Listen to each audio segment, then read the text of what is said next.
Merhaba arkadaşlar, kanalıma tekrar hoş geldiniz. Bugün sizlerle birlikte yine güzel bir yelek çalışması yapacağız. Yeleğimiz yeni bir model, yeni bir tasarım. Tamamen kendi tasarımım olan at modeli, böyle robada da kullandığım şık bir yelek modeli. Şöyle açılmış haline de bakalım. Gerçekten hani benim içime sinerek yaptığım, sizlerin de beğeneceğini düşündüğüm güzel bir model.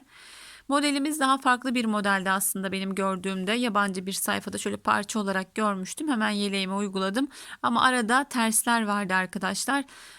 Ters, yani arada böyle ters olan modelleri robalı modellere uyguladığımızda örnekleri çok fazla toplama yapıyor. Bu da güzel bir görüntü vermiyor. O yüzden arada haroşa kullanmayı tercih ettim. Toplamadı. Oldukça güzel bir görüntü çıktı ortaya. Şöyle alt görüntüsünde görerseniz eğer. Şöyle altı tamamen ters örülen, önden de haroşa ve düzlerle yaptığımız ajurlu ve güzel bir model. Modelimizi 83 ilmek başlamıştım arkadaşlar. Yaklaşık 2 yaşa kadar giyilebilecek bir ebatta oldu. Ama sizin yapacağınız ip ve şiş numarasına göre bu büyüklük her zaman değişecektir. Daha ince bir ip kullanacaksanız eğer, daha küçük bir yelek, daha kalın bir ip ve de daha kalın bir şiş kullanacaksanız eğer, daha büyük yelekler yapmanız mümkün. Kullandığım ip yine kartopunun bebek ipi arkadaşlar. Anti bakteriyel özelliği olan, şöyle renk kodunu da verecek olursak 485 renk kodlu. Ekranda tam olarak rengi çıkmasa da gerçekten oldukça güzel bir renkti arkadaşlar. Ama dediğim gibi ışıktan kaynaklı tam olarak, net olarak renkleri sizlere yansıtamıyoruz. Yine aynı kalınlıkta bir iple ve 3 numara ile ben yeleğimi öreceğim. 83 ilmek başlayalım. 3 diş ya da 4 diş haroşamızı örerek modelin kurulumuna geçelim arkadaşlar. Evet, ben yeleğime başladım. Aynı kalınlıkta, aynı kalitede bir iple, rengimiz de böyle oldukça güzel bir hardal sarısı arkadaşlar. Dediğim gibi yine ekranda farklı çıkabilir. 83 ilmek başlamıştık. Yeleğimize 4 diş haroşamı ördüm. Henüz arka sırasını tamamlamadım. İliğimi açacağım ve yaka düşürme tekniği yapacağım için bu aşamada ayrımlarımızı yapalım ki robamızı rahatlıkla kurabilelim. İlik sayısını da söyleyeyim arkadaşlar. 16 sırada bir açtığımızda böyle 5 ilik açıyoruz ve iliğimiz tam denk geliyor. Yeleğimizin bitiminde 5. iliğimizi açıyoruz ve haroşamızı yaparak yeleğimizi tamamlıyoruz. Şöyle şimdi ayrımlarımızı yapalım. Ayraçlarımı takayım ve robamızla devam edelim. Önlerimiz 15 ilmek, kollar 11 ilmek, arka 23 ilmek, ikişer ilmek de şöyle roba aralarında var arkadaşlar. Beden aralarında toplamda 83 ilmek robamız ve ayrımlarımız da bu şekilde. Birlikte ayrımlarımızı yapalım. 2, 4, 6, 8, 10, 12, 14, 15.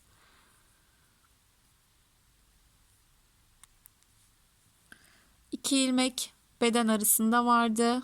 Hemen oraya da bir ayraç takıyorum. 11 ilmek kolumuz 2, 4, 6, 8, 10, 11. Diğer bir ayracımı da takıyorum. Sizlerde bunlardan yoksa eğer çengelli iğne ya da küçük parça iplerden de takarak ayrımlarınızı yapabilirsiniz. Yine 2 ilmek beden arasında var. 11 ilmekten sonra 2 ilmeği de bu şekilde ayırıyoruz. Şimdi 23 ilmek arka. 2, 4, 6, 8, 10, 12, 14, 16, 18, 20, 23 ilmek.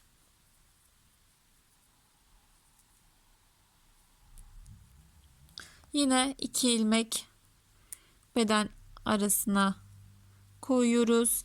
2, 4, 6, 8, 10, 11.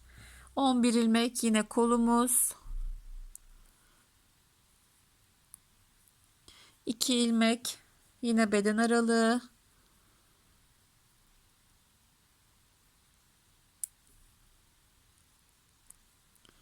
2, 4, 6, 8, 10, 15. 15 ilmekle önlerde vardı arkadaşlar. Şimdi robamıza devam edelim. İlk iliğimizi burada hemen açacağız.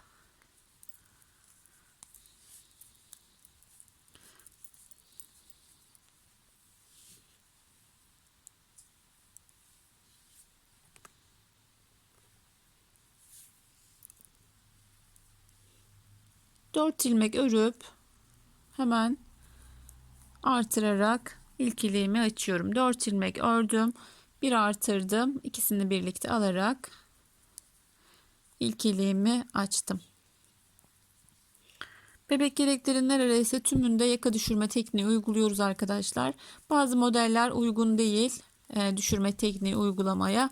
Onlarda uygulama yapmadan örüyoruz. Şimdi arka sıramızı haroşa örerek devam edelim. Şurada 15 ilmek önlere ayırmıştık. 13 ilmek kalana kadar sol şişimizde örmeye devam edelim. Evet, haroşanın arka sırasını örmeye devam ettim. Şöyle son ayrım yerine geldim. Evet, önde 15 ilmeğimiz var arkadaşlar. 2 ilmeğini örüyoruz. 13 ilmek kaldı sol şişimde. Yaka düşürme yaptığımız için geri dönüyoruz. Şimdi modelimize geçelim yavaş yavaş. Döndük. İlk ilmeğimi örmeden aldım. Bir ilmek düz ördüm. Artırdım. Ayracımı çıkaracağım artık. 2 ilmek düz. Artırdım. Şimdi koldaki 11 ilmeğimizi örüyoruz. 2 ilmek ters. 7 ilmek düz.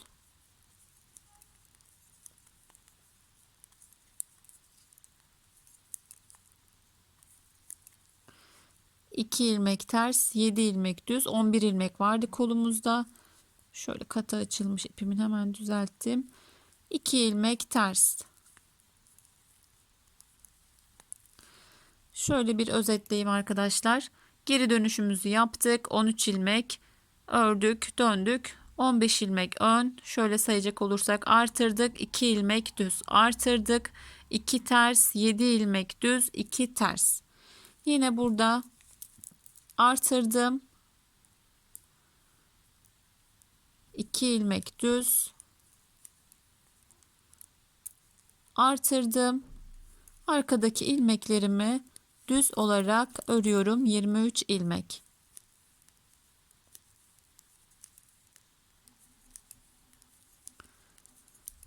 Şöyle kolu şöyle gösterdiğimde daha net anlayabilirsiniz. Bakın artırıyoruz. 2 ilmek ters. 7 ilmek düz örüyoruz. 2 ilmek ters. Sonra artırmaya devam edip şurada düzler ilerlediğinde arkadaşlar şuradaki model biraz daha ayrılıyor. Daha rahat oluyor ama şu an ilk başlangıçta biraz iç içe geçmiş gibi oluyor modelimiz. Arkayı örmeye devam ediyoruz. 23 ilmekti.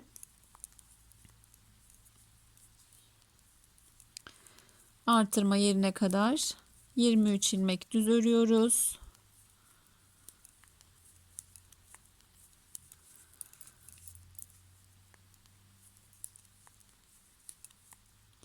Ayracımı çıkarıyorum. Artırdım. 2 ilmek düz. Tekrar artırdım. Burada kolu öreceğiz arkadaşlar. 2 ters. 7 ilmek düz. 4, 5, 6, 7. Yine 2 ilmek ters. Çıkardım. Bir tane artırıyorum. 2 ilmek düz. Artırdım.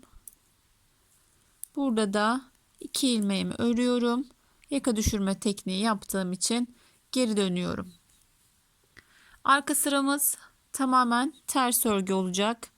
Tüm ilmeklerimi ters örüyorum. Artırdığım ilmeklerim dahil. Bakın artırdığım ilmeğimi de ters örerek ilk sıramızı tamamladık. Ayrım yerlerimiz artık belli oldu. Çünkü gizli bir artırma yok. Böyle 2 ilmeğin sağından ve solundan artıyor. Artık saymamıza gerek yok arkadaşlar. Koldaki modeli uygulayarak robamıza devam edeceğiz. Arka sıramızı ters olarak ilerliyoruz. Evet, arka sıramı tamamen ters örerek geldim arkadaşlar. Döndüğüm yere kadar öncelikle geliyorum. Şurada dönüş yapmıştık. Buradan 2 ilmek daha ilave ediyoruz. Sol şişimizde toplamda 11 ilmeğimiz kaldı. Yine döndük. İlk ilmeğimi örmeden alıyorum.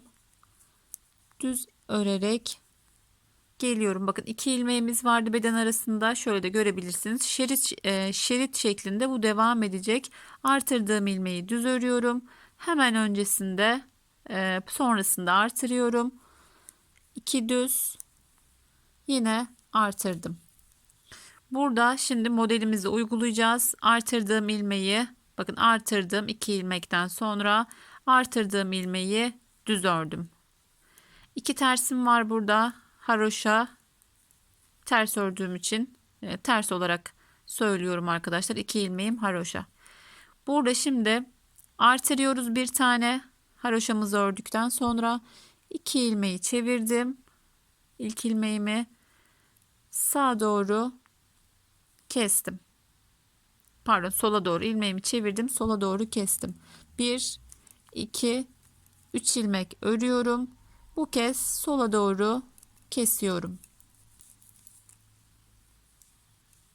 Şöyle yine özetleyeyim, kafamız karışmasın. Öndeki ilmekleri ördük, artırdık, 2 ilmek düz. Artırdım, 1 ilmek düz, 2 ters, artırdım, kestim, 3 ilmek düz ördüm, kestim. Burada yine bir tane artırıyorum. 2 ilmek ters, bir ilmeğim artırmıştım burada. Düz olacak. Sonra yine robamızın artırmasını yapıyoruz bu kez. Artırdım. 2 ilmek düz. Yine artırdım. Arkadaki ilmeklerimi örmeye devam ediyorum. Dediğim gibi bu ilk sıralar biraz karışık gelebilir. Yani şöyle hem şuradaki artırmalar hem modelin artırmaları biraz kafa karıştırıyor gibi olabilir. Ama dediğim gibi şurası ilerledikçe düzler ayrılıyor zaten. Model ortada kendini gösteriyor. 2 sıradan sonra daha rahat kurabilirsiniz modeli. Ama ben hani yavaş yavaş anlatmaya çalışıyorum sizlere. Şimdi diğer kolda da uygulayacağız. Daha net anlayacaksınız. Arkadaki ilmeklerimi düz olarak örüyorum. Bu arada videonun başında belirttiğim gibi arkadaşlar, yeleğin tasarımı tamamen bana aittir. Özellikle video çeken arkadaşların alması, kopyalaması yasaktır. Şöyle son ilmeğimi ördüm. Bakın 2 ilmeğimin sağından ve solundan artacak. Artırdım.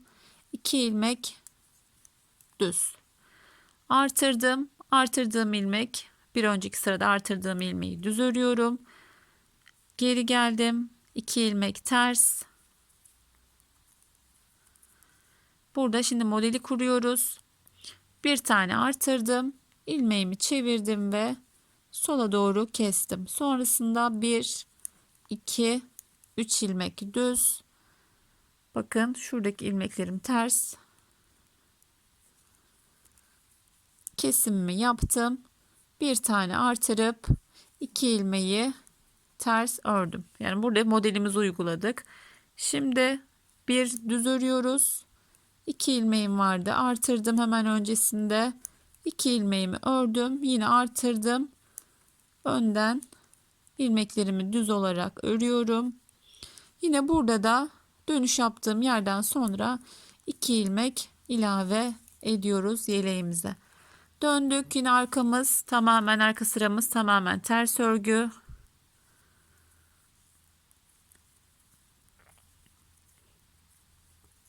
Yine sıra başına kadar şöyle göstereyim. Dönüş yaptığımız yere kadar ters örmeye devam ediyoruz. Evet, arka sıramı ters örmeye devam ettim. Şöyle 4 ilmek öreceğim öncelikle.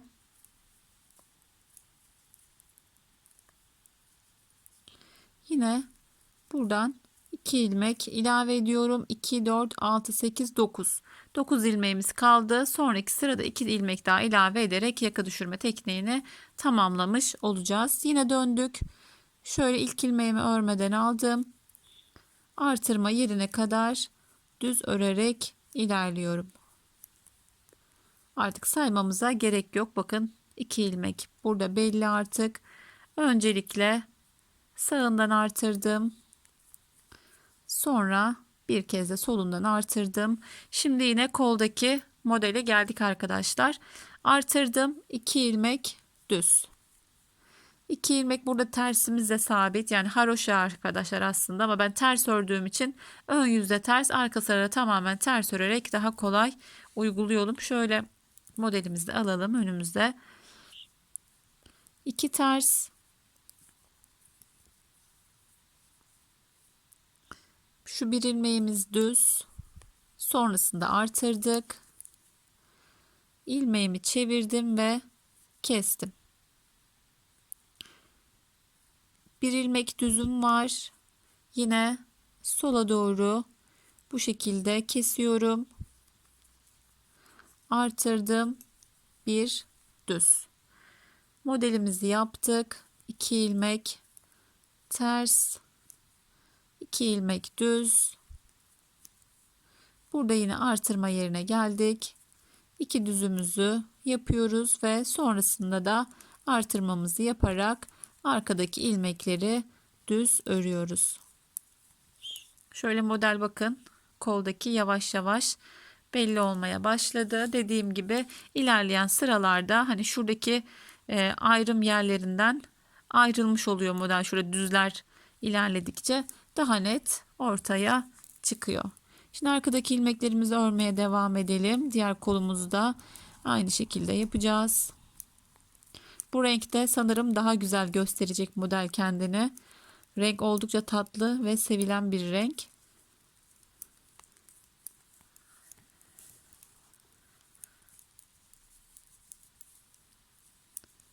Arkadaki ilmekleri hızlıca düz olarak örüyorum. Evet, 2 ilmeğe geldik artırma yerlerine. Robamızın artırmasını yaptık. Tekrar koldayız şimdi. Artırdım. 2 ilmek düz. 2 ilmek ters. Zorlanırsanız bu omuzdaki yani robadaki modeli uygulamayıp sadece alt modelde uygulayabilirsiniz arkadaşlar. Baktınız biraz karışık geldi. Kolları 11 ilmek koyarak artırarak devam edin. Alt modelde uygulayabilirsiniz. 2 ilmeğimi ördüm. Artırdım. 2 ilmek düz, 2 ilmek ters. Şimdi bir düz artırıyorum. Çevirdim. Kestim, bir ilmek düz, yine sola sağa doğru kesimimi yaptım, artırdım, bir düz. Burası bizim modelimizin ajurları. 2 ilmek ters örüyorum, sonrasında 2 düz ve beden artırmasıyla devam ediyoruz. Artırdık, 2 ilmek düz, artırdık, düz örerek devam ediyoruz. Buradan da yine dönüş yerine geldik. 2 ilmek daha ilave ediyorum. Buradaki şişimde de şu an 9 ilmek var. Yine arka sıramızı tamamen ters örerek ilerleyelim. Evet, yine arka sıramı tamamen ters örerek ilerledim. Şöyle son yaka düşürme tekniğini uygulayacağız. Yani 2 ilmek daha ilave ettim. Bir sonraki sırada artık sıra başına kadar örerek devam edeceğiz. Yaka düşürme işlemimiz tamamlandı. Robamızı örmeye devam ediyoruz. Yine ilk ilmeğimi örmeden aldım. Düz örerek artırma yerine kadar geliyoruz öncelikle. Kolda model uyguladığımız için oraları biraz daha detaylıca anlatıyorum. Ön ve arkalarda zaten artırma ve tamamen düz örgü. Geldik artırma yerine. Bir artırdım. 2 ilmek düz ördüm. Bir tane artırdım. Şöyle bakın, dediğim gibi hani şu artırmayla şuradaki ajurlar karışabilir ama kafanız karışmasın. Şöyle 2 ilmek şuradan şurası koldaki modelimiz bizim. Artırdık, öncelikle kol artırmasını yapıyoruz. 3 ilmek düzümü ördüm. 2 ilmek ters. Yine bakın ajura kadar 2 ilmek düzüm var. Şimdi modelimizi uyguluyoruz. Bir tane artırdım. Şimdi burada 3 ilmeğimiz kaldı. Normalde şunu çevirip üçünü birlikte kesiyoruz arkadaşlar. Buradaki kesmemiz biraz farklı. Bakın şöyle düz olarak görebilirsiniz. Bunu yapmak için de şöyle 2 ilmeğimi şişime alıyorum. Şu şekilde çeviriyorum. Geri takıyorum. Bu şekilde kesimimizi yapıyoruz. Artırdım. 1 2 ilmek düzüm var. 2 ilmek ters. 3 ilmek yine düzüm var.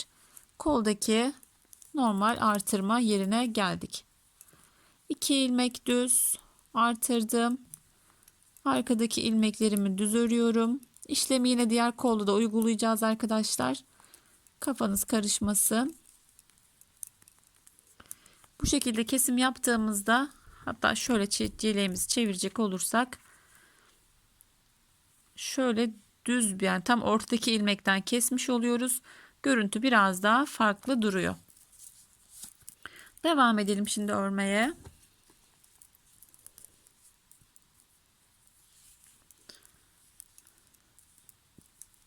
Arkadaki ilmeklerim tamamen ters örgü.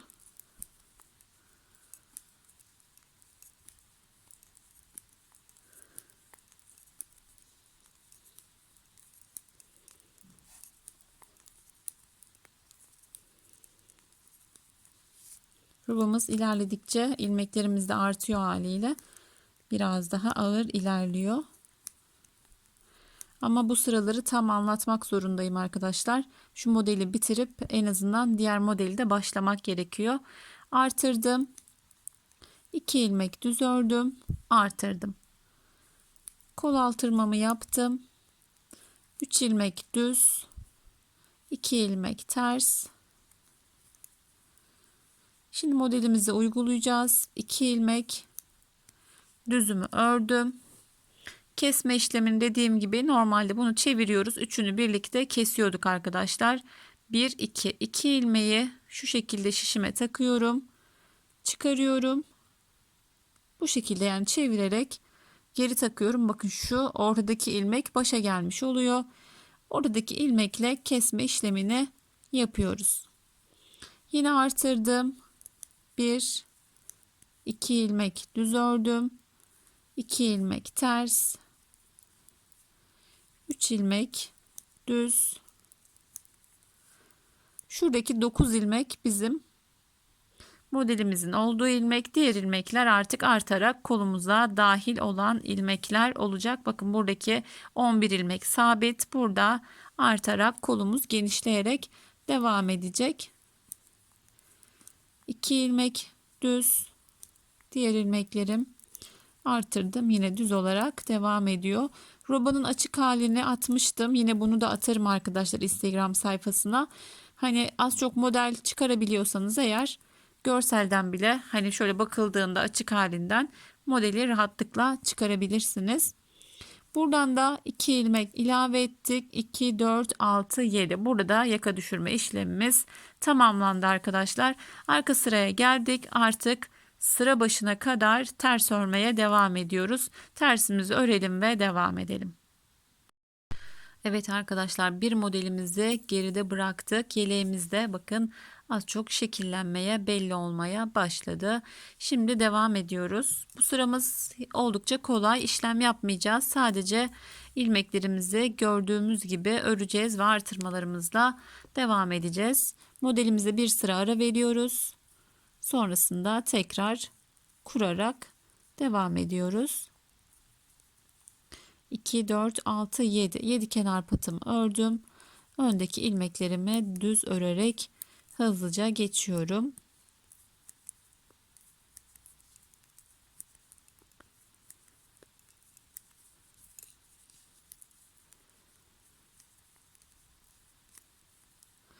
Evet, burada artırmamızı yapıyoruz.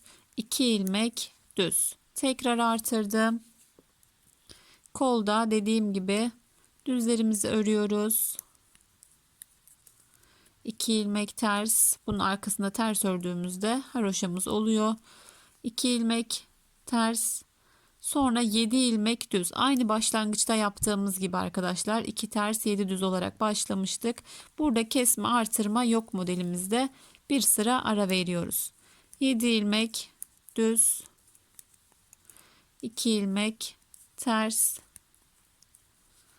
Buradaki ilmeklerimizde sonradan artan ilmeklerimiz, düz olarak örüyoruz.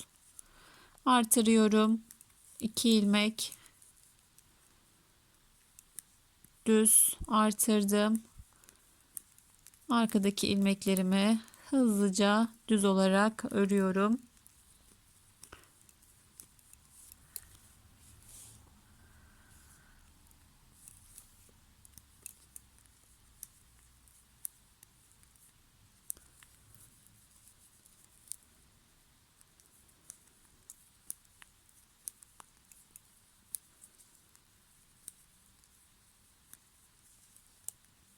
Diğer kolu da yine örnek koymayacağız. Sadece ilmeklerimizi olduğu gibi öreceğiz.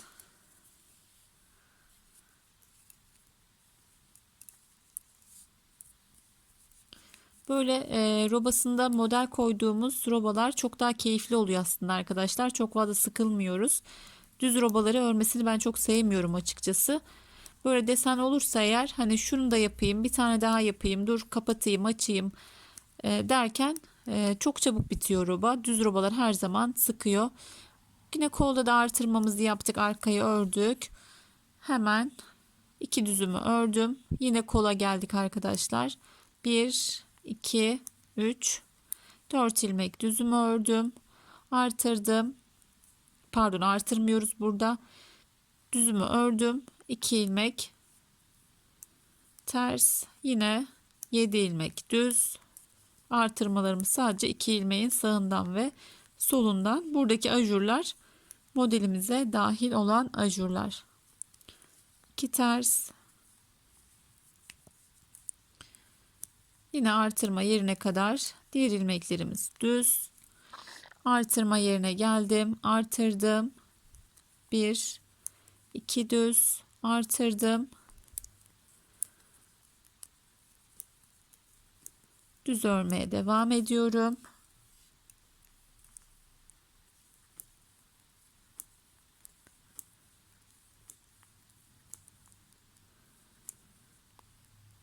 Son ilmeğim düz.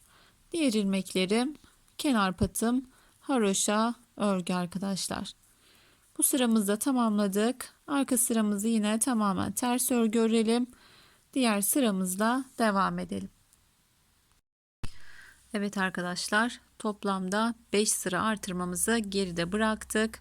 Modelimizi şöyle bir tane uyguladık. Şimdi yine devam ediyoruz. Yeni bir model burada çalışacağız. Bu modeli de anlatmak istiyorum yine. Aklınızda soru işareti kalmasın. Rahatlıkla uygulayalım modelimizde, yeleğimize. 7 kenar patımı ördüm. Öndeki ilmeklerimi düz örerek başladık örgümüze.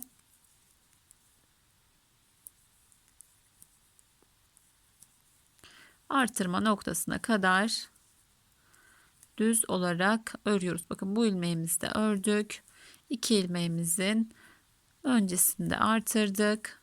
2 ilmeğimi düz ördüm. Tekrar artırdım. Şurası bizim kolumuzun artan ilmekleri. Modelimizle alakası yok. Öncelikle düz olarak orayı örüyoruz. Sonrasında 2 ilmek ters. Yeni başlıyoruz tekrar. 2 ilmek tersimi ördüm. İlmeğimi çevirdim ve sağa doğru, sola doğru kestim. 1 2 3 ilmek ördüm. Sola doğru kestim. Bir tane artırdım. Sonrasında 2 ilmek ters. Modelimizi kurduk. Kolumuzun artan düz ilmekleriyle devam ediyoruz. Artırdım. 2 ilmek düz. Artırdım. Arkadaki ilmeklerimi düz olarak örüyorum. İlmek sayımızda bir hayli arttı arkadaşlar.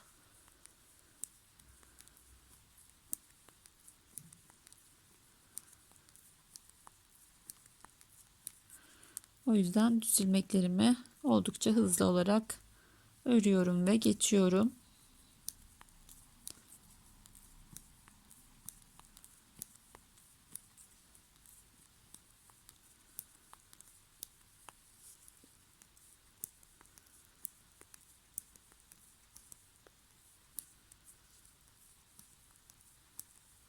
Evet, artırma yerine kadar ördüm arka kısmı. 2 ilmek düz artırdım. 1 2 3 4 5 ilmek düzümü ördüm öncelikle kolda. Şimdi modelimize geçiyoruz. 2 ters artırdım, bir tane çevirdim ve kestim. Evet, 2 ters artır ve kes. 3 ilmek düzüm var. Şurada bakın, bir yerde ben yanlışlık yapmışım, bakın artırmamışım. Bunu hemen telafi edeceğim. Ben videomu durdurayım. Siz umarım yapmamışsınızdır. Bakın şurada geçerken artırmamı yapmamışım. Burada 3, burada 2 olmuş arkadaşlar. Ben onu hemen düzeltip devam ediyorum. Evet, şöyle bakın, hemen pratik bir şekilde orada artırmamı yaptım. Örgümü sökmeden. Şimdi devam edelim. Kolumuzdaki artırmamızı yaptık. Düzümüzü ördük. 2 ters, bir tane artırdık. İlmeğimi çevirdim. Kestim. 1 2 3 ilmek ördüm. Bu kez sağa doğru kesiyorum. Bir tane artırdım. 2 ilmek ters. Kalan ilmeklerim düz örgü.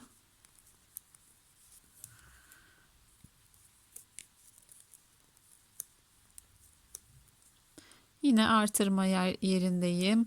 Artırdım, 2 düz artırdım ve kalan ilmeklerimi düz örgü ve kenar patını haroşa örgü yaparak bu sıramı da tamamlıyorum. Arka sıramız yine ters örgü ve sıramı tamamlayıp arka sıramı da ters örüp diğer sıramla devam ediyorum. Evet arkadaşlar, robamıza devam ediyoruz. Modelimizin de ikinci sırası, ikinci modelimizin. Şöyle artık iki sırayı tek kolda anlatacağım. Hızlıca geçeceğim. Birçoğumuz bundan sonrasını aslında rahatlıkla yapabilir ama yine şöyle modeli iki sıra daha kısaca anlatmaya devam edeceğim. Robamızı da bayağı ilerlettik. 7 kenar patımı ördüm. Öndeki ilmeklerimi düz örerek devam ediyorum.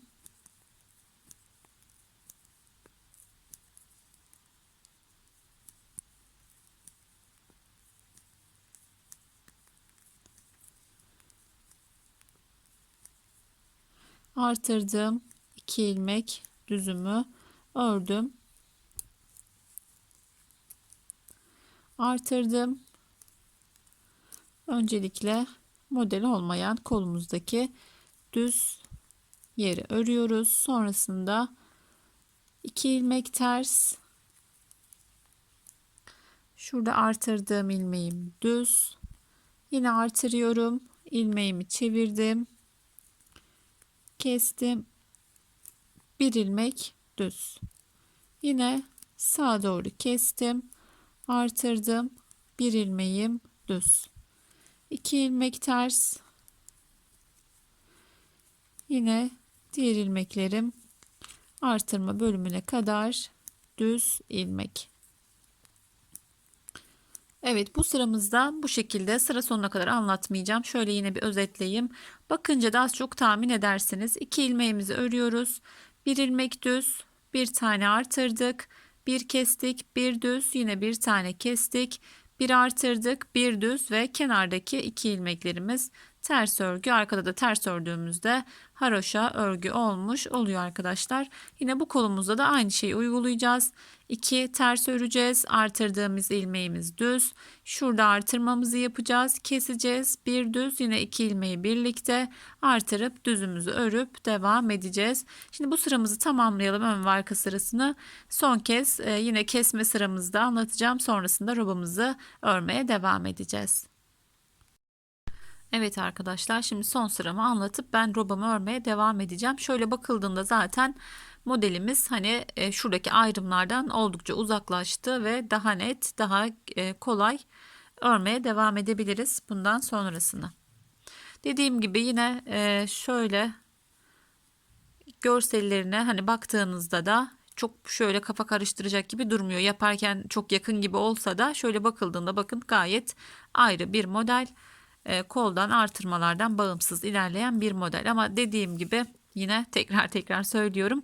İlk başlarda şuradaki artırmayla şuradaki modelin ajuru çok yakın arkadaşlar. Hani burada bir kafanız karışabilir ama hani videoyu izleyerek sakince yaparsanız, denerseniz bir karışıklık, sıkıntı olacağını düşünmüyorum. Yine 7 kenar patımı ördüm. Düz örgümle devam ediyorum önlerde. Artırma noktasına kadar düz olarak ilerliyorum.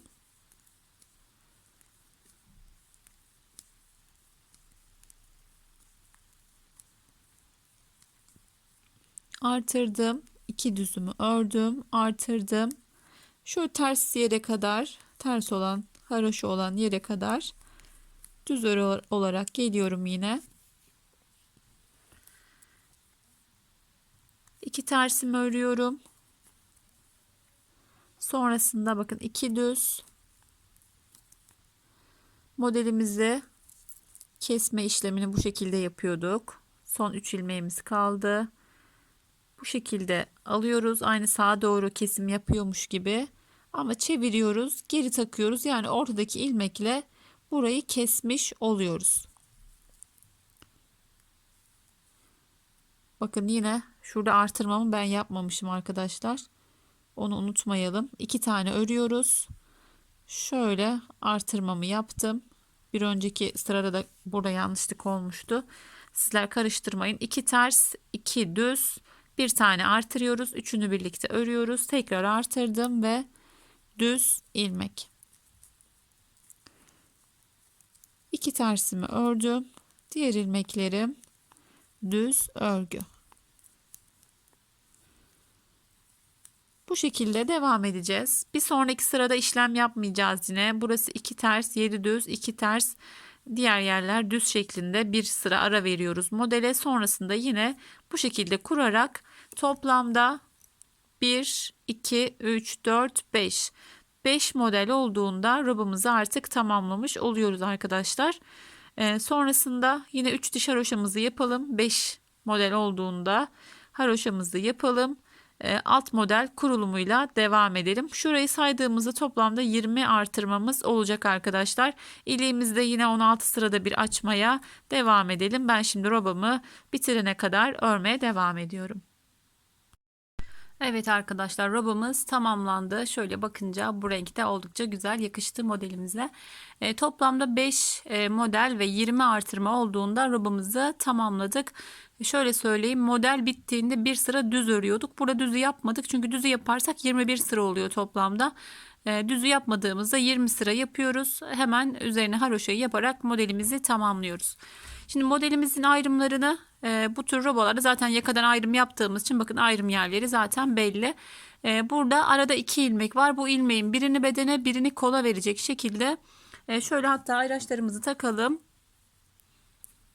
Yani ayrım yeri belli zaten ama ayırırken karışıklık olmasın diye işaretleyicilerle şöyle bakın, 2 ilmeğin bir tanesi bedene, bir tanesi kola gelecek şekilde tam ortadan ayrımımızı yapıyoruz. Ayrıca hani toplam sayıya göre ayrım yapmıyoruz bu modellerde.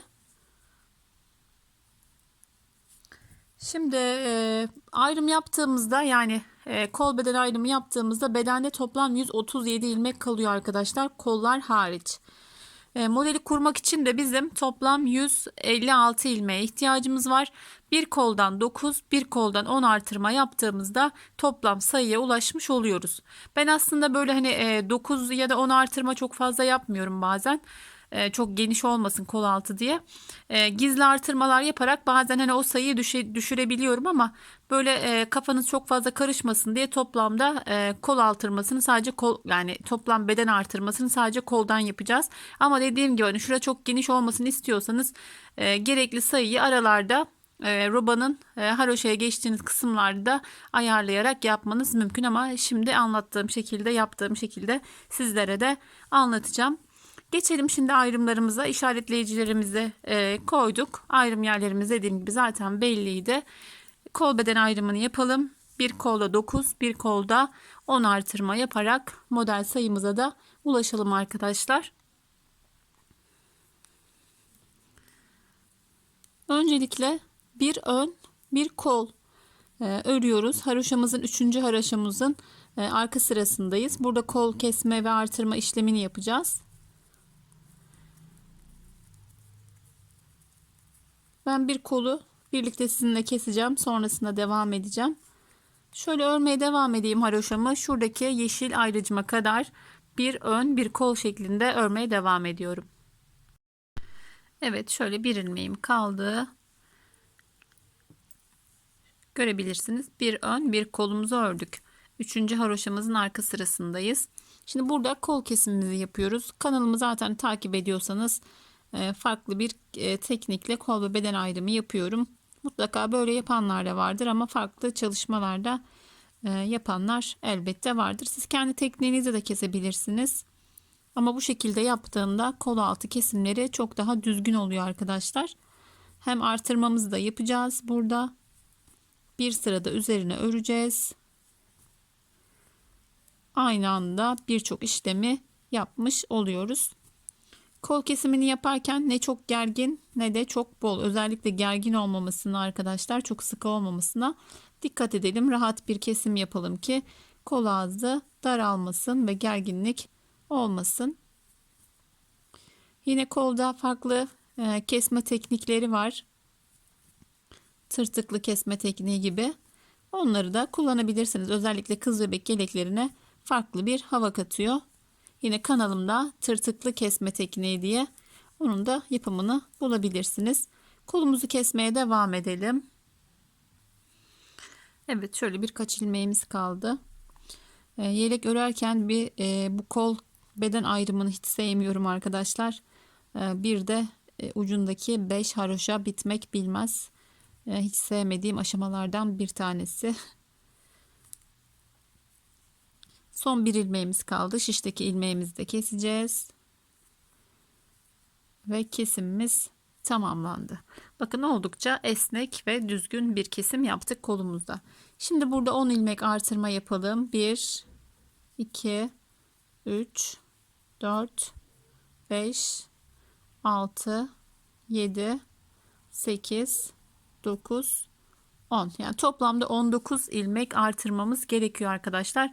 Dediğim gibi hani haroşada gizli artırma yaparak 9 ilmeği artırabilirsiniz. Haroşaya geçtiğinizde 10 ilmeği de 5'er ilmek kol altından da bu şekilde de artırma yapabilirsiniz.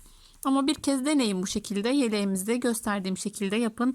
Sonra hani örgüye yatkınsanız zaten bir şekilde değişiklikler yapabilirsiniz. 10 ilmeğimi artırdım. Şimdi birleştirme işlemini yapacağım. Ama şurada şu çıkıntı olsun istemiyorum. Hemen ilk kestiğim ilmeğin şöyle 2 katına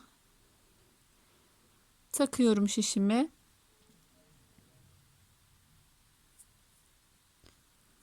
Şöyle üçünü birlikte ördürdüğümde eksiltme ya da artırma olmayacak ve kol altı daha sağlam bir şekilde birleşmiş de olacak arkadaşlar.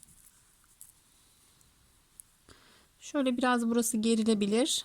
Kestiğimiz ilmeği taktığımız için şöyle yavaşça birleştirme işlemini yaptık. Sonrasında 2 ilmek daha ilave edelim ki daha sağlam olsun. Döndük arkadaşlar. Daha henüz 3. sıramızdayız. Şöyle yine özetleyeyim. Ön ve kolu örüyoruz arkadaşlar. Şöyle keserek sol tarafa geliyoruz. 9 ilmek artırdık. Birleştirme işlemini yaptık. Tekrar geri döndük. Artırdığımız ilmekleri öreceğiz bu aşamada.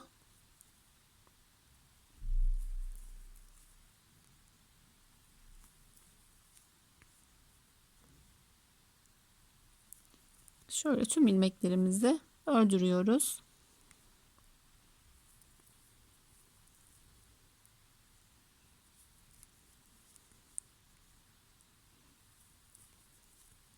Daha önce izlemediyseniz dediğim gibi güzel bir teknik, mutlaka bundan sonra kol artırmalarını bu şekilde yaparsınız. Çünkü bir sonraki sırada model kuracağımız için modele de hazırlanmış oluyor kol altı. Şurada mutlaka böyle bir ilmek uzantısı kalır. Bunu da bu şekilde atıyoruz. Şöyle ördürdüğümüzde buradaki birleştirmede daha düzgün ve sağlam oluyor arkadaşlar. Tekrar geri döndük artık. Artırma ve kesme işlemimiz tamamlandı. Yolumuza devam edeceğiz. Haroşa örgü olarak. Şöyle sıramı tamamlayayım. Kol altına da bir bakalım.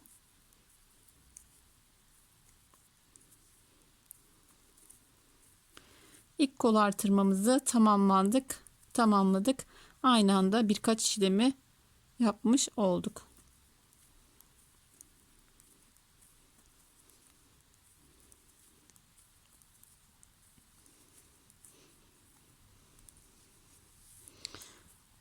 Evet, bakın kol altı gerçekten bu şekilde yaptığımızda hem zemini oluşturmuş oluyoruz, bir sonraki sırada modelimizi rahatlıkla kurabiliyoruz, hem de düzgün bir kesim olmuş oluyor. Yine diğer kolu da aynı şekilde keseceğiz. Şöyle özetleyeyim, ben kesmeye devam edeceğim. Arkayı örüyoruz, kolu da örüyoruz, geri dönüyoruz, kol kesme işlemini yapıyoruz. 9 ilmek artırıyoruz, dönüp birleştiriyoruz, artırdığımız yeri örüyoruz, geri dönerek sıra başına kadar geliyoruz ve modelimizin kurumuyla devam ediyoruz, kurulumuyla.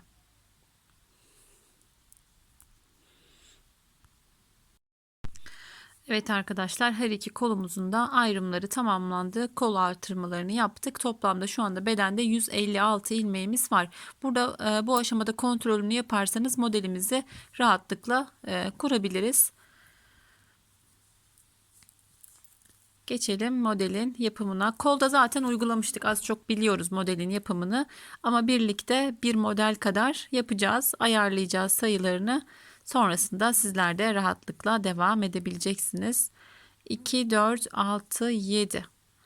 7 kenar patımı ördüm. Bu aşamada 7 düz, 4, 5, 6, 7. 2 ilmek ters. 7 düz, 4, 5, 6, 7. Şunu da söyleyeyim arkadaşlar, ben haroşamı ters ördüğüm için burayı ters olarak söylüyorum ama arka sırayı tamamen ters ördüğümüzde burası zaten haroşa oluyor.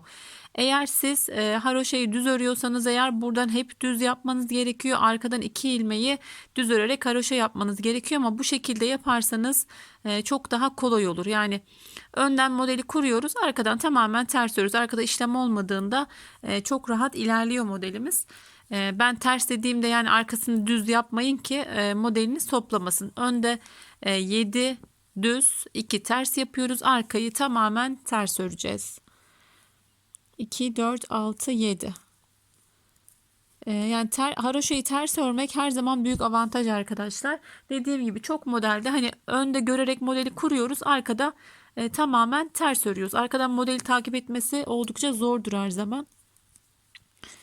2, 3, 4, 5, 2, 4, 6, 7. 2 ilmek ters. İşlem olmadığı için çok hızlı geçiyorum. 2, 3, 4, 5, 6, 7. Birlikte kuralım ki sıramız tamamlansın, denk gelsin. 1, 2, 3, 4, 5, 6, 7. 2 ilmek ters. Bu aradaki dediğim gibi tersleri falan ayarlayabilirsiniz. Daha fazla ya da daha az. Daha az olmaz ama daha fazla da haroşa ekleyebilirsiniz model arasına. 1, 2, 3, 4, 5, 6, 7. 2 ilmek ters. 7 ilmek düz. 1, 2, 3, 4, 5, 6, 7. Bu sırayı ayarlayalım. Sonraki sıralarda sıra sonuna kadar örmemize gerek kalmayacak. Modeli 2-3 modeli anlatacağım. İlerleteceğim örgümü.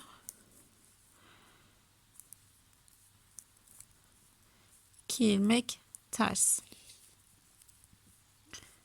1, 2, 3, 4, 5, 6, 7.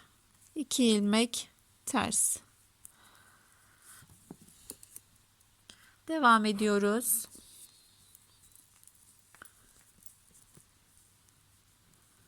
Bir, iki, üç, dört, beş, altı, yedi. 2 ters. 7 düz.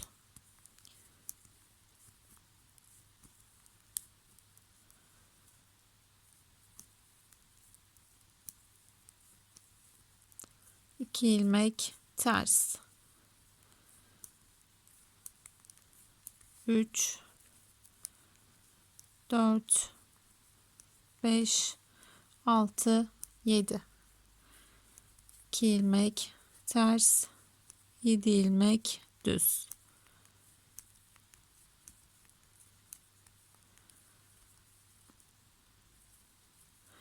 İlk sıramızı modelimizi kurarak tamamlıyoruz. 2, 3, 4, 5, 6, 7. Model sayısını bildikten sonra modeli kurmak çok kolay arkadaşlar. Eğer sayımız ayarlı değilse sonda eksik sayı çıkıyor. Bunu da son yerde artırdığımızda önlerde bir eşitsizlik meydana geliyor. Ama bu şekilde ayarlarsak rahatlıkla kurabiliriz modelimizi. 2 tersimi ördüm. 2, 4, 6, 7. Bakın son 7 ilmeğim. Düz olarak örüyorum. Tam sayılı bir şekilde modelimizi kuruyoruz. Zaten videoların çoğunun amacı da bu arkadaşlar. Hani model sayılarını ayarlayıp sizlere tam sayılı olarak sunmak. Burada hani şöyle söyleyeyim demek istediğimi. Model sayısını tam ayarlamadınız. Rastgele kol altında kurdunuz. Sona 7 ilmek düz gelmesi gerekiyorken 3 ilmek geldi, 4 ilmeğe ihtiyacınız var. Bunu belki bir şekilde artırabilirsiniz ama önün biri 4 ilmek diğerinden fazla olacak. Böyle eşitsizlik olur yani koyduğumuzda burada 3 örnek, burada 4 örnek gibi bir eşitsizlik meydana geliyor. O zaman onun için, o zaman değil, onun için mutlaka hani kol altında gerekli artırmaları yaparak sayımızı ayarlayıp modeli tam sayılı olarak kurmak. İşte modelimizin ilk sırasını tamamladık. Arka sırasını tamamen ters örüyoruz. Ajurlu sıralarla devam ediyoruz. Evet, devam ediyoruz. Modelimizin ilk sırasını oluşturduk. İkinci ajurlu sırasıyla devam ediyoruz. Yine 7 kenar patımızı örerek başlıyoruz.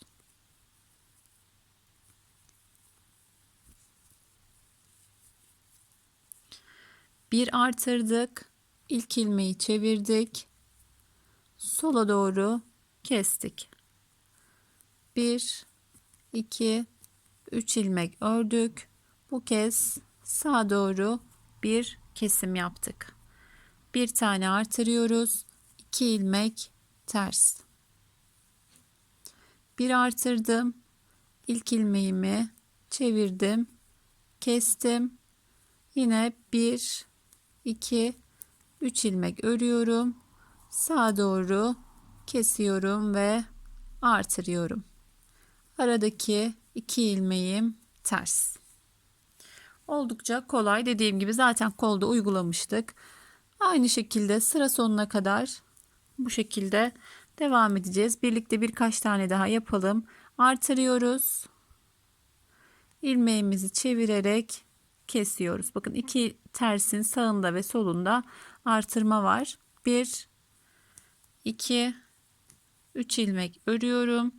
Bu kez sağa doğru kesiyorum. Artırdım. 2 ilmeğim ters. Artırdım. İlmeğimi çeviriyorum. Kestim. 1 2 3 ilmek düz. Yine kesiyorum. Sağa doğru çevirerek. Hemen artırıyoruz. 2 ilmek ters. Artırdım. İpimi burada artırmış oluyorum. Şöyle artırmamı görebilirsiniz. Artırdım, kestim. 1 2 3. Yine sağa doğru kestim. Son kez gösteriyorum arkadaşlar. Çünkü her bölüm bir örnek zaten. Bu şekilde devam edecek. Hani sıra sonunda başında değişen bir şey olmuyor. Anlatmaya da gerek yok. Artırıyoruz. 2 ilmek ters örüyoruz. Artırıyoruz. İlmeğimizi çeviriyoruz. Kesiyoruz. 3 ilmek düz. Sağa doğru bir kesim ve artır. 2 ters. Bu şekilde döngümüz devam ediyor arkadaşlar. Sıra sonuna kadar örelim. Örgümüzün sonuna kadar arka sıramız tamamen ters örgü olacak. Evet, modelimizi kurmaya devam ediyoruz. Öncelikle yine 7 kenar patımızı örüyoruz.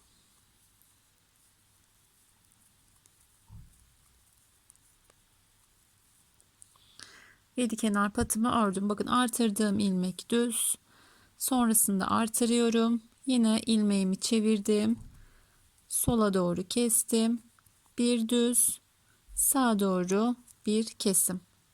Yine artırdım ve bir düzümü ördüm. Arada 2 ilmek haroşamız var. Tekrar bir düz, bir artır. İlmeğimizi çeviriyoruz. Sola doğru kestim. Bir düz, bir kes, bir artır, bir düz. 2 ilmeğim sabit. 7 ilmeğimle model kurmaya devam ediyorum. Bir düz artırıyoruz. İkisini birlikte aldık. Bir düz. Yine ikisini birlikte artır ve bir düz.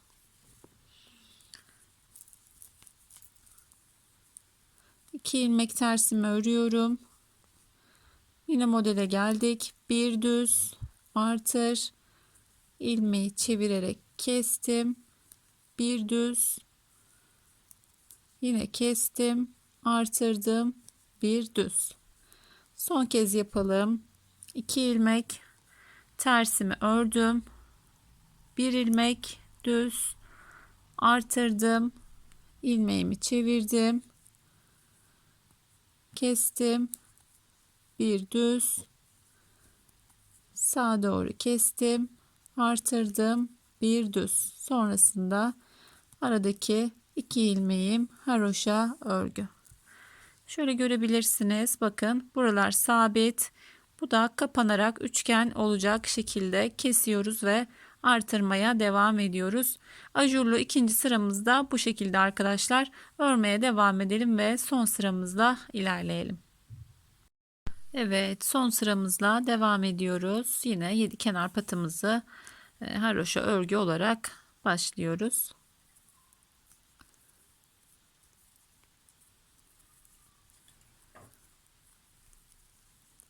Patımızı ördük. 2 ilmek düz.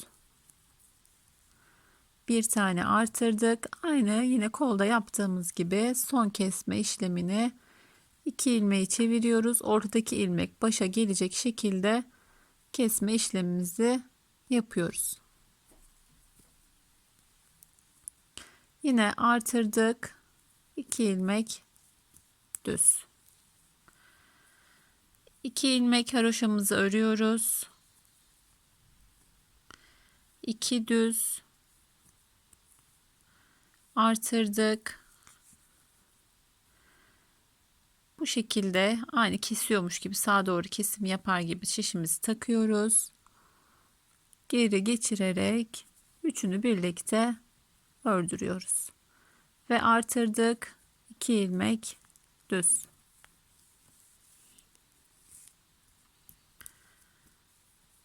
İki ters. 2 ilmek düz. Artırdık. İlmeğimizi çevirdik. Ve üçünü birlikte alıyoruz. Sonrasında artırdık ve 2 ilmek düz. 2 ters.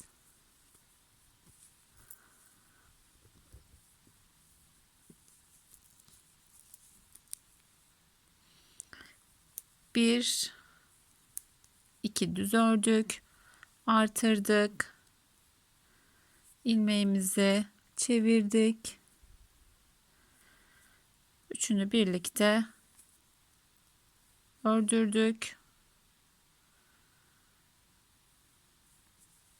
Artırdım. 2 ilmek düz. 2 ters. 2 ilmek düz. Artırıyoruz. İlmeğimizi çevirip üçünü birlikte örüyoruz. Artırdık. 2 ilmek düz. Son sıramızda oldukça kolay. Son kez yapalım. 2 ilmek düz. Pardon, 2 ters. 2 ilmek düz. Artırdım. İlmeğimi çevirdim.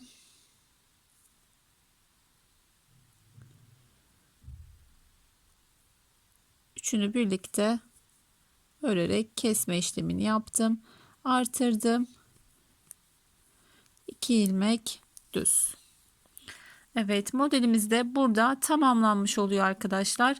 Kolda da yaptığımız için bir sıra daha anlatmayacağım. Çünkü aynı devam eden bir model. Değişiklik yok, kaydırma yok. Bir sonraki sırada aynı başta yaptığımız gibi 7 düz 2 ters 7 düz 2 ters yapacağız. Yine modeli kuracağız.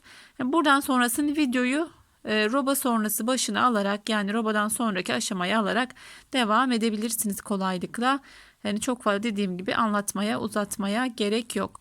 Şöyle ölçülerimize bakalım. Yeleğimizi açalım.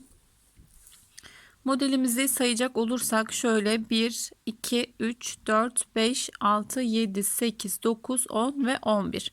11 model yaptığımızda şöyle ilikten de anlayabilirsiniz. Son iliğimizi açtığımızda modelimiz bitmiş oluyor. Şöyle kolda modeli yaptıktan sonra düz sıramı yapmamıştım ama bitirirken burada düz sıramı da yaptım. Sonrasında yeleğimi tamamladım ve güzel bir yelek çalışması oldu arkadaşlar. En kısa sürede kanalıma yükleyeceğim. Sizler de rahatlıkla yapabilirsiniz. Yine güzel ve farklı bir modeli sizlere anlatmaya çalıştım. Dediğim gibi kendi tasarımım olan bir modeldi. Yine sizlere farklı çalışmalar, farklı yelekler yapmaya devam edeceğim inşallah. Sizler de videomu beğenip altına da yorum bırakırsanız beni mutlu edersiniz. Abone değilseniz de abone olursanız sevinirim. Yeni bir modelde, yeni bir videoda görüşmek üzere. Allah'a emanet olun. Hoşça kalın.